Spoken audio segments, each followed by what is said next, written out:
Hey, a little late. Forgot to post. A lot of Saturdays I have meetings. So if I'm late on a Saturday, might not happen at 7:30. But then I got caught up with other stuff. And so here we are past 9. But hey, let's do some Bible study right now, okay? Genesis chapter 47. Then Joseph went and told Pharaoh and said, My father and my brothers, their flocks and their herds, and all they possess have come to the land of Canaan. Indeed, they are in the land of Goshen. And he took 5 men from among his brothers and presented them to Pharaoh. Then Pharaoh said to his brothers, What is your occupation? They said, Your servants are shepherds, both we and also our fathers. And they said to Pharaoh, We have come to dwell in the land, because your servants have no pasture for their flocks, for the famine is severe in the land of Canaan. Now therefore, please let your servants dwell in the land of Goshen. Then Pharaoh spoke to Joseph, Your father and your brothers have come to you. The land of Egypt is before you. Have your father and brothers dwell in the best of the land. Let them dwell in the land of Goshen. And if you know of any competent men among them, then make them chief herdsmen over my livestock. So Joseph brought his father Jacob and set him before Pharaoh, and Jacob blessed Pharaoh. Okay. Pharaoh said to Jacob, How old are you? Which is just, it's okay to say that to a guy, not to Jacob's mom. She's passed, but or not to Joseph's mom. But anyway, and Jacob said to Pharaoh, The days of the years of my pilgrimage are 130 years. Few and evil have been the days and years of my life, and they have not attained to the days and years of the life of my fathers in the days of their pilgrimage. So Jacob blessed Pharaoh, and they went out from before Pharaoh. Hebrews 7:7 says that the lesser is blessed by the better. So here we find Jacob blessing Pharaoh. Notice that he says 130 years, and my days are few in comparison to my father's, which is true.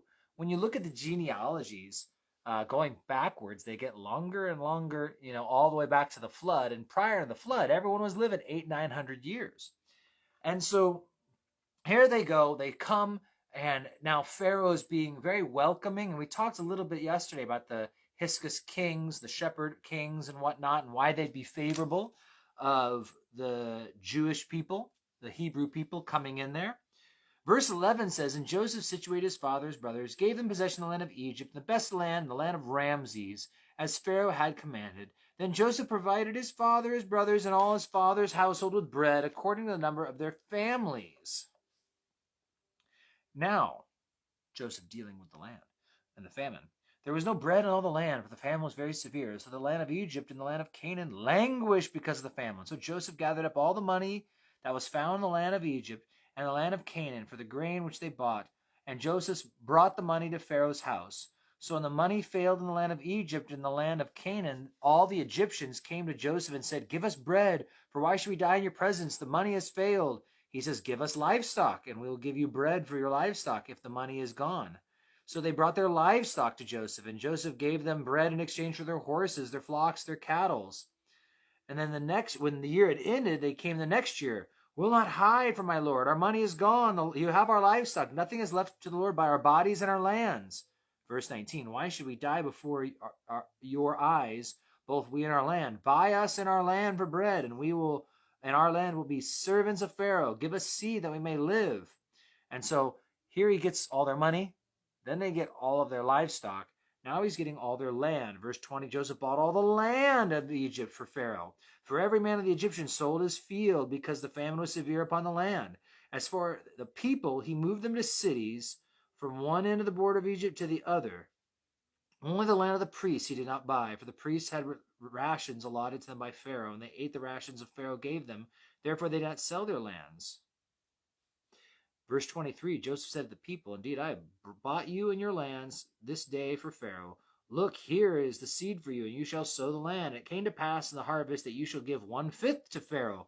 4/5 shall be your own, as the seed of the field for your own food, for those of your house, for those of your households, and the food of your little ones.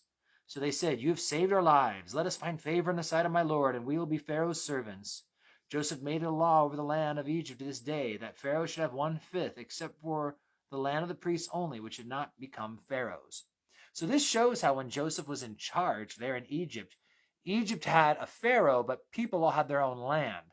But now Joseph and Pharaoh control all that land.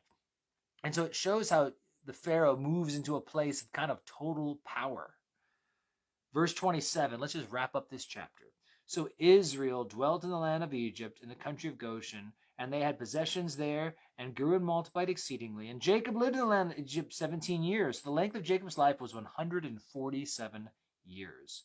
When the time drew near that Israel must die, he called his son Joseph and said, Now if I have found favor in your sight, please put your hand under my thigh and deal kindly and truly with me. Please do not bury me in Egypt, but let me lie with my fathers. You shall carry me out of Egypt and bury me in their burial place. And I have said, I will do as. And he said, I will do as you have said. Then he said, Swear to me.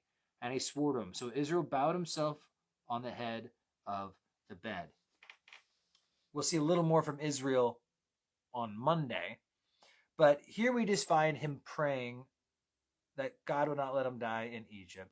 And so he has his son Joseph swear to him that he will be carried out of Egypt and buried back in the tomb of the patriarchs in Hebron, which is Kirjath Arba, the other name for Hebron. And so there we have it, chapter 47 in the bag.